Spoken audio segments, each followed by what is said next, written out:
अखोई मंत्री पुखरी की French colony area हर खंगब मफमसिदा मंत्री पुखरी डेवलपमेंट कमिटी अमसुंग all Manipur Muslim organisations coordinating committee अमपोगना पुन्ना अखोई प्रेस मीट अमा सिनजबनी अखोई सिनजरिबा प्रेस मीट चसिगी मरुओइबा वफमदी अखोई मंत्री पुखरी एरिया से मसी लेंगाकना बलीगी हमेंग ओइना हे हे अखोई तौबीबा यामने इल ट्रीटमेंट तौबीबा यामने इनह्यूमन ट्रीटमेंट तौबीबा अदुम्बा थोंग खरा लेरे मसीगी थोंग असे मसी लेंगाकना तौबीगनु अदुगा मखाताना मंत्री पुखरी मियामदा अकी अखंग पोकनिंगाई ओइबा तंगदु लेतादबा सुगुम्बा थोंगसे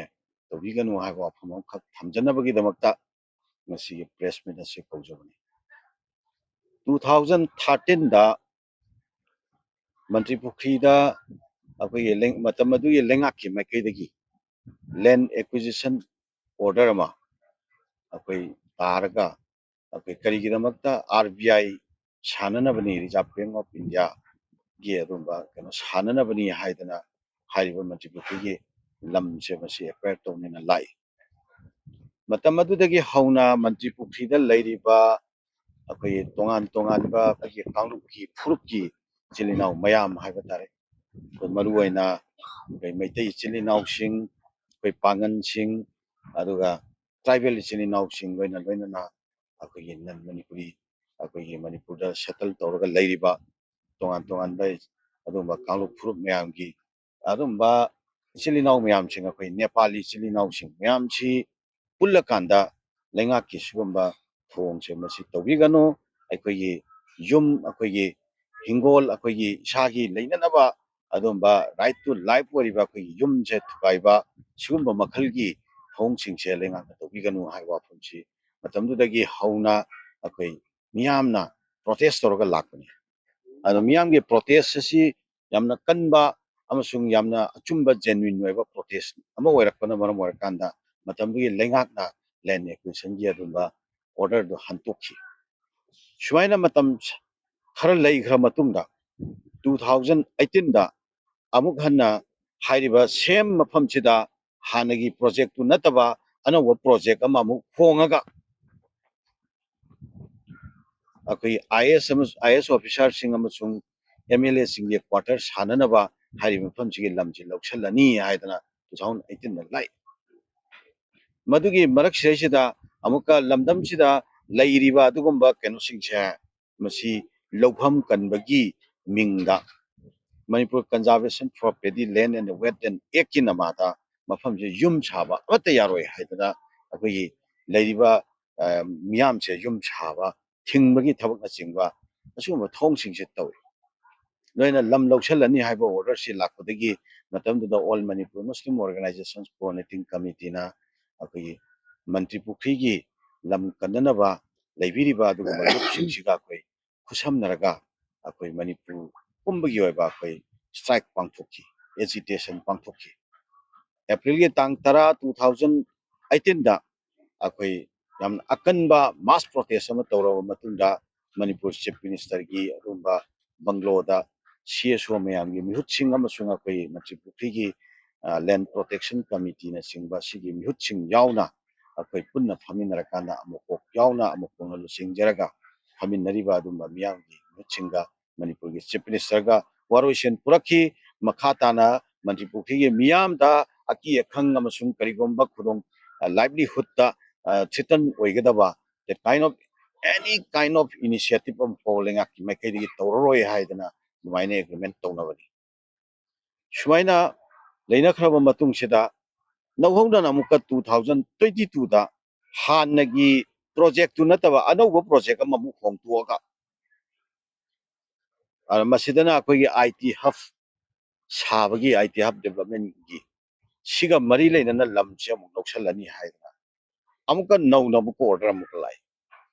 masida अखोई सोशल इम्पैक्ट असेसमेंट हाइदना अमा तौगनी है वाफम लाखदगी फरे फरे हाइदना अखोई मियामना यामना पुंगनिंग ताना सोशल इम्पैक्ट असेसमेंट से अखोई कोऑपरेशन पीरगा अखोई मियामना lam lawsan ba se pamde lam lawsan ba matamda akhoi gi economic hardship bayok nagani loina na akhoi gi right to life akhoi threaten oigani akhoi gi yum right to shelter mangani right to life mangani masina horiba angang kya gi punchi horiba nupi kya gi punchi akhoi yamna uncertain oiba mogi alternative way ma leina na famal laitaba na maram waraga amna chogo kurong thiba mayok nani haiwa famchi social impact assessment da yamna marik chumna thamaba matung ado social impact assessment na su government ta yamna marik chumna report tawraba 91% na lamse government na loksan be yaroi haiba adugi report ado social impact assessment na thamaba matung si makha tabada amukka social impact assessment gi wafam che masi government na positively khanabagi mahutta akhoi lam lawsan na baga mari leina na chathakadaba official process official procedure mathang mathang chum chatharakpa aduna maram orakanda miyam di objection korpa objection submit tawruba objection hearing amuka tawba objection hearing da suma yamna yati na piraba adui matung da amuka high court ta case file tawraga leraba tuan tuan ba case manga taruk he na high court ta hauji hauji case file tawraga leiriba during the pendency of the court sunglep leptana government ki initiative se land acquisition ga mari leina magi procedural initiative se sum chatharak pagi khongthang amoina ngasi su amuka hayeng tang taret sida akoi dc office ta akoi gi leiriba mantri pukri gi adumba patadar pata holders myam se masi laga second time akoi gi draft akoi gi kano amagi rehabilitation and settlement ga mari leina akoi second time hearing ama muka tawgadabani yam lakpiu haiba wafam thangjalakpa sidi lamse lawsallani haibagi magi procedure se masisi mathang mathang sulep leptana chatharak pado mayam objection toroga lakpa se karimata khanna dabida rehabilitation amsung settlement ga mari leina ba wafam ga mari leina na hearing tawchi haibagi wafam ama government na swaina sifaugi tha ama thangjalakpa sidi lamdam jigi miyamna government ta pigriba ado social impact assessment da fazana support tawraga social impact assessment na report tawriba adugi wafam singse na thairaga thamaga government tawriba pochidi masigi project sigi marumda karigumba aronba agenda ama hidden agenda ama haibadi manchi pukri area da leriba miyamse masi takthok taba yate masi lawthok taba yate haibagi tongan be hidden agenda ama leiraga thabak si chatharak pra haibagi adum wakhal lama akoi miyamda maruena fawalle lamdam sida leiriba aduma miyam sigi marakta akoi minority wariba manipura leiriba akoi pangin fruki sing lausing seiside amna akoi shokka doibe area sida phaide hen masing yam shokka doibe area gi sing lausing ba tama wai ana mase manipur ge tongan tongan ba mafam kya muktagi masa masa gi leijaba low inkol sampati kaya kairaga mafam seisida masiat makayam tang leraga masagi jum lepcharagadi haidana adumai toroga lakhiba ngaktani ado hawjik government na sum thanggelaiba khongthang sina takpadi akoi miyam siram achoba economic hardship ma mayoknar kadaba maramna all manipur muslim organizations connect committee na hanadas gisu masigi issue se government ka dil toroga lakko phama oina ngasi manipur lengak tai koina ngasi ultimatum mama akoi kai khumna na thamjage kindly masigi initiative se lepio masi amna natai chade masi amna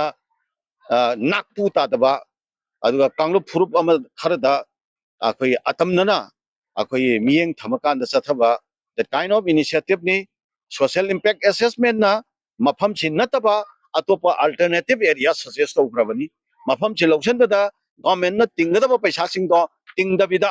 akoi acquire to yaba aduga saba yaba mafam na chingba social impact assessment na report tawgrabani hairiba sing ase karimta khanna dabida mafam che lawdaba yate haibagi mong da torokpa taragadi akoi miyamna chapchana mase akoi thengnanaba akoi thorang tawraga lei haibase manipur lengakta akoi kai khumnana akoi haijage on unturned akoi democratically akoi tawba yaba akoi makhal kaya gi agitation अखोई चथननबा अखोई थोरांग तौरगा लई government का चपचाना मसी लौननबा लाख तारगदी अखोई both legally as well as democratically अखोई तौबा याबा थबकसिंग अदो अखोई पाइखननबा अखोई थोरांग तौरगा लई हाबसिमसु मणिपुर लेंगाक्ता अखोई काई खुमना हाइजगे हौजिक मणिपुर की लेरिबा सिचुएशन याम खुदोंग थिनिंगाई ओइबा याम निक निक लारबा सिचुएशन सिगी मरक्ता मसिगुम्बा मफम सिरिसिदा गवर्नमेंट खुद थारक पाइजे पांडोरा के बॉक्स थुगाइबो ओइना थोकनी हाइबा वफम सिमसु गवर्नमेंट अखोई काई खुमना हांगचगे मसे तौबिगनो काइंडली सुगुम चरांग नरिगै की मरक सेसिरा अखोई मियाम सेसिरा खाइबुंग खाइबुंग ताननबा यामना अचौबा नुंगाइतबा पेनदबा मयाम अमा अखोई कनोसे लेंगाक्का अखोई प्रजासिंग की मरक थोरकनबा सुगुम्बा थोंगसिंगसि लेहनबिगनो मणिपुर से अमतंग शांति होइना तंगु लेताना अमतंग हंजलगा नेना ताना इंग चिकना अमतंग अखोई फ्यूचर की आशा अमगा लोइना अखोई की लेपाक की अपुन सकतम से कायहंदना अमतंग रेस्टोर तौननबा हाइदना मयाम पुनमंगना सुमाइना खल्लगा लेरिंगै की चरक सिरिसिदा अमुक अनौबा पंदोरा बॉक्स अमा थुगाइननबा मणिपुर लेगांगना तौरब्रा हाइबा मसिगी वांगसे मसि अखोई मी इरै चापुनमक्ता अखोई मसि वांगसे थामजगे इरै चापुनमंगनसु मसिगी वाफमसिदा अखोई सीरियस होइना लौबियो मणिपुर लेंगाकी थौंगसे मसि कंडेम तौबा मसि तौहंदनबा अखोइना हाइजबसे मसिगी पार्ट अमा होइना सरुक अमा होइना इरै चापुनमंगनसु सरुक यामिनसि हाइबा वाफमसे पुनमक्ता इकाई खुमनजबगा लोइना थामजगे।